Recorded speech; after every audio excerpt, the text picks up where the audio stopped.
¿Qué tal? Buenos días. Mi nombre es Nicolás Chino, soy médico intensivista, neumólogo y docente actualmente de la Cátedra de Neumología.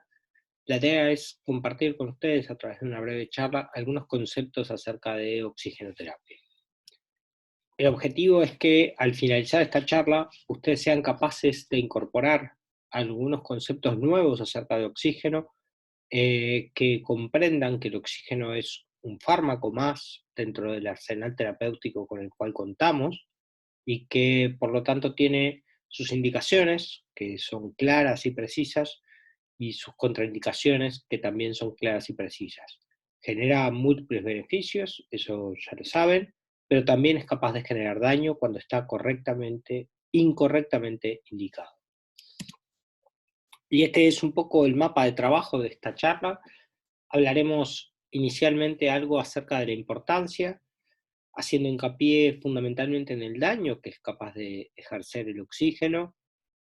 Deberán pensar el oxígeno como un fármaco y hablaremos un poco de las indicaciones, de las dosis y del modo de administración de estas dosis, bien sea mediante cánulas de bajo o alto flujo o directamente haciendo como un mini capítulo separado de oxigenoterapia de alto flujo, que es algo que en los próximos años van a empezar a ver en las puertas y las salas de los hospitales. Y respecto a la importancia, nada, esto es la comida de todos los días. 34% de los pacientes que están en una ambulancia están con oxígeno suplementario. Más de 25% de los pacientes que se encuentran en una emergencia están recibiendo oxígeno suplementario. 15% de los pacientes admitidos en un hospital tienen oxígeno suplementario. Es importante destacar que más del 50% de esos pacientes tienen hiperoxemia, es decir, tienen oxemias innecesariamente superiores a las necesarias. Y esto genera daños que más adelante analizaremos. Respecto a los beneficios, no me voy a detener, los conocen hace muchos años, saben que la hipoxia genera efectos deleterios en gran parte de los órganos más importantes de la economía y que esos efectos pueden ser incluso permanentes. La hipoxemia sostenida puede generar daños permanentes a nivel cerebral. Pero me voy a detener un poco más en el capítulo del daño que es capaz de ejercer la hiperoxia innecesaria. Todos saben que es una norma cultural administrar oxígeno a pacientes que están enfermos, independientemente de la saturación de oxígeno en sangre. De hecho, yo crecí en las puertas aprendiendo que al infarto había que ponerle oxígeno. Y nunca nos cuestionamos eso, independientemente de la saturación, llegaba el infarto y le poníamos oxígeno. Sucede lo mismo con el ACV y con múltiples patologías. Deben incorporar la idea de que esta práctica no es inocua, genera daño al paciente. El exceso de oxígeno innecesario incrementa la mortalidad de los pacientes médicos en el hospital, como les mostraré más adelante. Y ejerce estos daños a través de diversos efectos. Tiene un efecto proinflamatorio, genera injuria pulmonar mediante la generación de radicales libres, incrementa la actividad de citoquinas inflamatorias, genera alteraciones cardíacas, bien sea disminución del gasto cardíaco, así como vasoconstricción coronaria, genera además toxicidad directa en el sistema nervioso central, genera alteraciones respiratorias, en los pacientes retencionistas sobre todo, incrementa el desequilibrio BQ a través de la desaparición de la vasoconstricción pulmonar hipóxica. Asimismo, la administración intempestiva de oxígeno puede deprimir el centro respiratorio, llevando a los pacientes al coma, y además genera telectasias por desnitrogenización. Al administrar oxígeno a altas dosis, barremos con el nitrógeno alveolar, se pierde este sostén por parte del nitrógeno del alvéolo, y al pasar el oxígeno al torrente sanguíneo se producen atelectasias por desnitrogenización alveolar. Y esto es un poco el trabajo de arriba es un metaanálisis, una revisión sistemática en metaanálisis, publicada en The Lancet en abril de 2018, y el de abajo es la guía, la guía británica para el uso de oxígeno en los pacientes médicos, que basa la mayor parte de sus recomendaciones en conclusiones de este trabajo.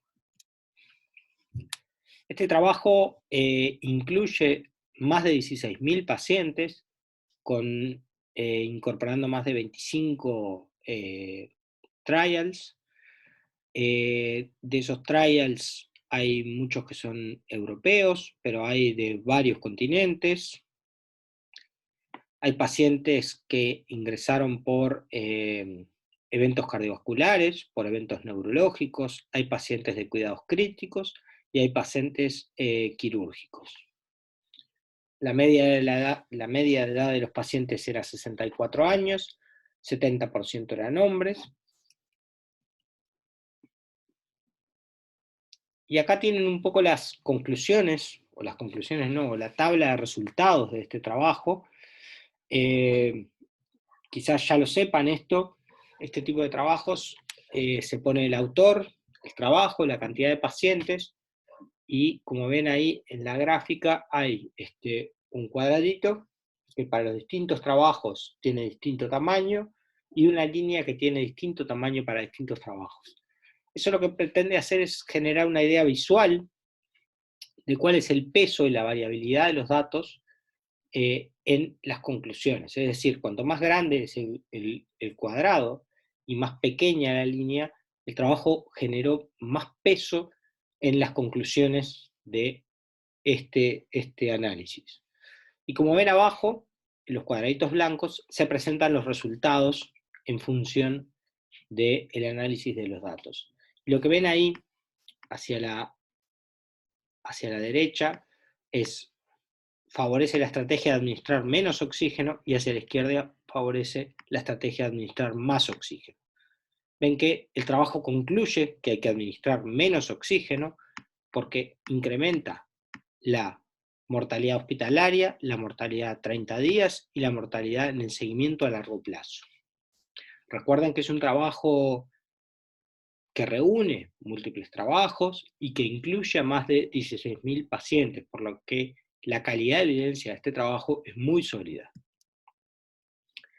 Y fíjense acá qué es lo que pasa cuando analizan las estrategias liberales de administración de oxígeno versus las estrategias conservadoras, es decir, administrar oxígeno solamente cuando la saturación indica que debemos administrar oxígeno. Fíjense acá en rojo como los pacientes a los cuales se administró oxígeno de manera liberal presentaron mayor mortalidad que los pacientes a los que se les administró menos oxígeno. Así que esto es evidencia nueva, que no la teníamos incorporada, y es evidencia de alta calidad que nos muestra que la oxigenoterapia liberal incrementó el riesgo relativo de mortalidad hospitalaria a los 30 días y a largo plazo, sin ninguna mejora significativa en otros resultados, como discapacidad, riesgo de neumonía adquirida en el hospital, infecciones hospitalarias o duración de la estancia hospitalaria. Estos hallazgos difieren de la opinión generalizada de que la terapia con oxígeno liberal para enfermedades agudas es inofensiva. Así que la próxima vez que vayan a poner una mascarita de oxígeno, piensen bien si ese paciente necesita la administración de ese oxígeno. Y esta recomendación aplica a todos los pacientes que tienen una enfermedad aguda y incluye pacientes con enfermedad quirúrgica. Los únicos 4 pacientes que no se benefician de la estrategia restrictiva de la administración de oxígeno son la intoxicación por monóxido de carbono, las cefaleas en racimo, las crisis trepanocíticas y los neumotórax. Bien, así que tenemos recomendación fuerte para mantener la saturación en valores menores o iguales a 96%. Y esto es importante, fíjense que a medida que se incrementa la saturación de oxígeno, se incrementa el riesgo relativo de mortalidad.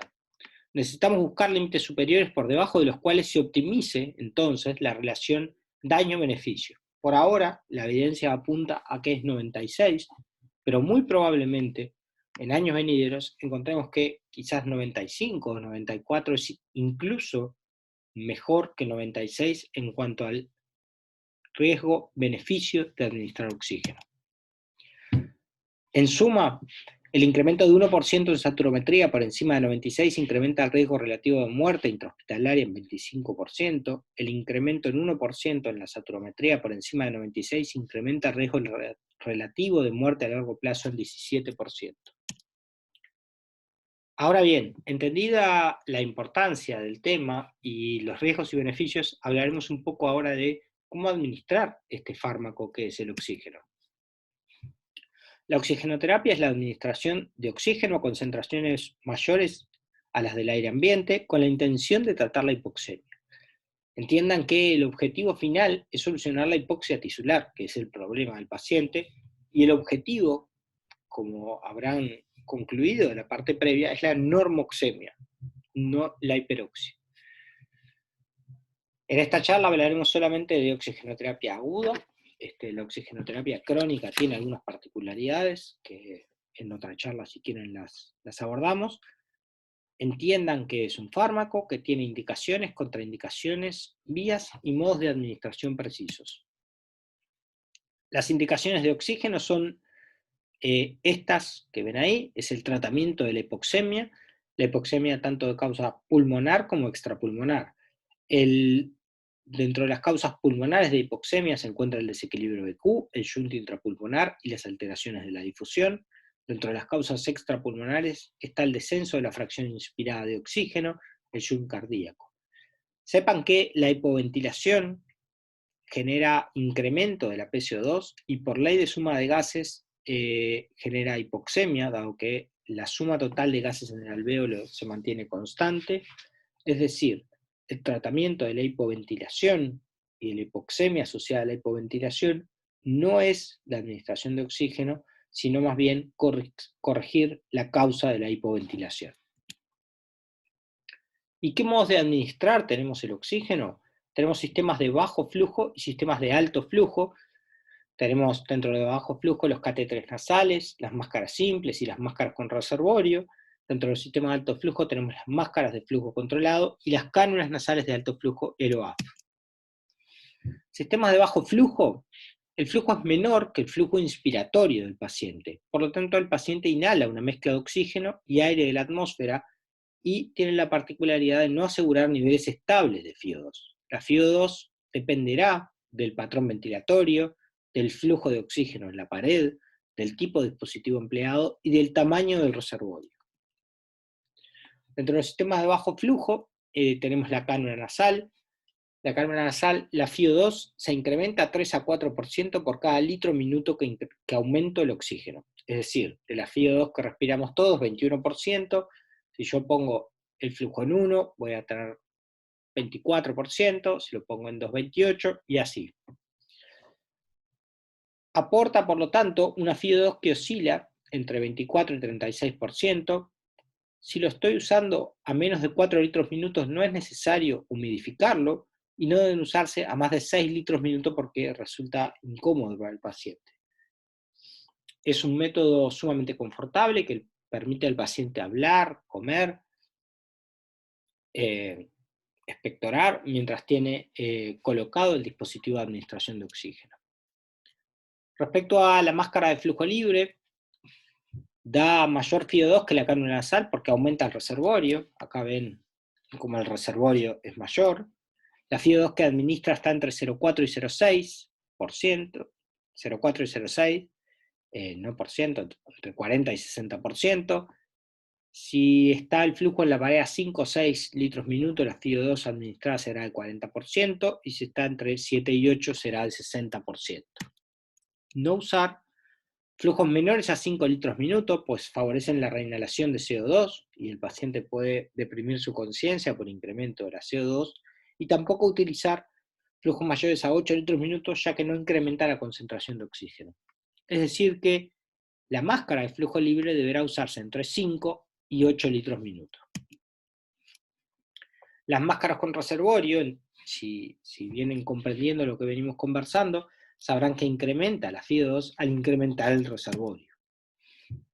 El flujo de oxígeno debe ser suficiente para mantener la bolsa inflada, administra una FiO2 que va entre 60 y 90%, tienen sistema de salida de CO2 a ambos lados, y tenemos dos tipos: las máscaras de no reinhalación, que incluyen una válvula unidireccional entre la bolsa y la máscara, y las máscaras de reinhalación parcial. Aquí tienen una máscara de reinhalación parcial, que son las más frecuentes y son las que vemos diariamente en las puertas de emergencia. Por acá sale el CO2, tiene una válvula de salida bidireccional, algo del CO2 pasa a la bolsa y el paciente lo reinhala parcialmente. Las máscaras de no reinhalación tienen puertos de salida unidireccionales para el CO2, y aquí también tienen otra válvula unidireccional que impide el pasaje del CO2 a la bolsa, por lo que el gas no se reinhala.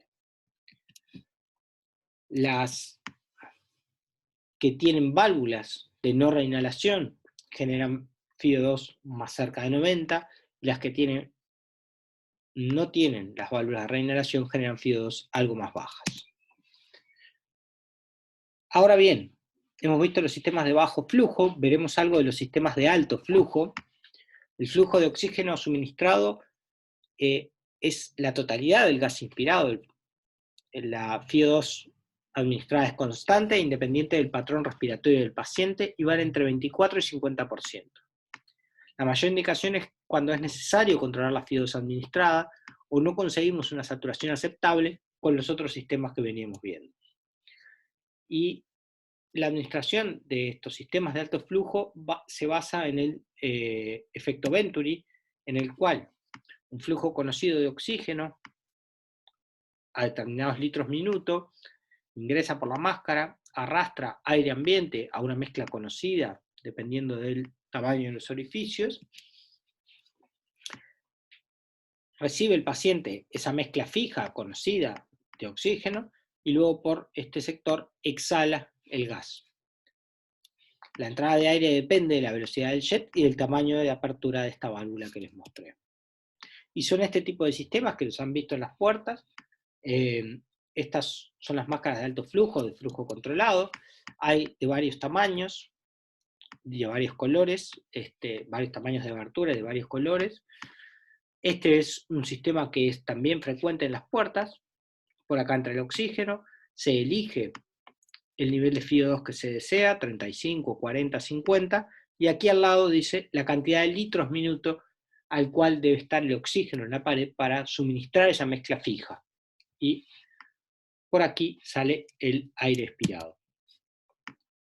Este es un sistema OAF que van a empezar a verlo frecuentemente en las puertas y en las salas de hospital. Lo que administra es oxígeno a altísimos flujos entre 40 y 60 litros minuto, y es una manera muy efectiva de tratar la hipoxemia. Así que, en suma, deben quedarse con la idea de que el oxígeno es un fármaco, que genera daño la hipoxemia, que genera daño la hiperoxia, y que tiene, claro, sin duda beneficios, administrarlo cuando está correctamente indicado, que tiene indicaciones precisas, y que tiene vías de administración que deben ser adecuadas a la situación clínica y a los objetivos que yo tengo con ese paciente. ¿Alguna consulta? Pueden escribirme al correo nicotomasino@gmail.com, que con gusto les responderé. Y eso era todo por hoy.